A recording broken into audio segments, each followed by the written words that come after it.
What's up, Wahoos, and welcome to the Orange and Blue Report presented by the UVA Health System. I'm Emily Karen, and here today with me in studio is your quarterback, Kurt Benkert. Hey Kurt, how are you? Hello, I'm good, how are you? Good, thanks. So let's talk about last weekend against UConn, where you passed for a record-setting 455 yards, breaking your own record of 421 that you set last season.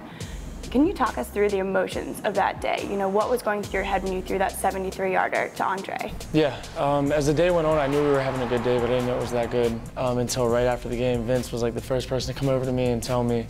But when I threw that ball to Dre, I just knew that that was going to be a big one, and that was just kind of like the icing on the cake for the day. And we didn't need that to win or anything, but it was just nice to have that. So it really looked like the ball was spread around more. So it was good.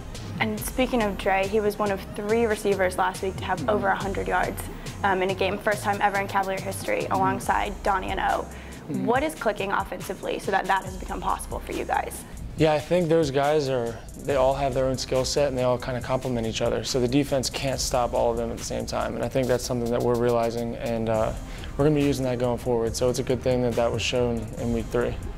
And in week 2 against Indiana, we saw a very different Cavalier offense. What changed between those 2 games? I think the mindset. We came out hesitant in week 2, trying not to make mistakes, trying to just be too conservative. In week 3, it was like we just need to come out and play our football, play the football that we played all of camp and all of the spring. So we had a different mindset going into week 3, more of an aggressor instead of just standing back and letting them hit us first. And going into this weekend against Boise, what are the expectations there? Yeah, we want to be efficient. They play a little bit more conservative on their side of the ball, so we're going to take what they give us.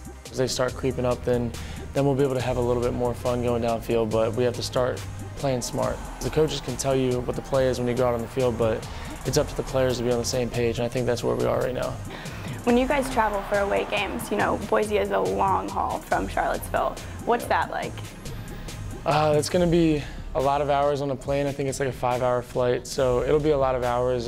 Probably some guys sleeping, watching Netflix, and I don't know. It'll be fun though. It'll be nice having an extra day or 2. We'll go to the pool tonight, have a little regen, and just a little bit more time to hang out away from school and away from everything else. And how do you think that bonding has, you know, especially for you, this extra year now of bonding with the team, has changed the dynamic this year?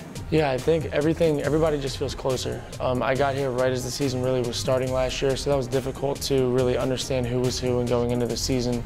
And now we're closer, everybody, offense, defense. There's not really a divide on the team. It's just one big team with one goal. So I think we're just really close.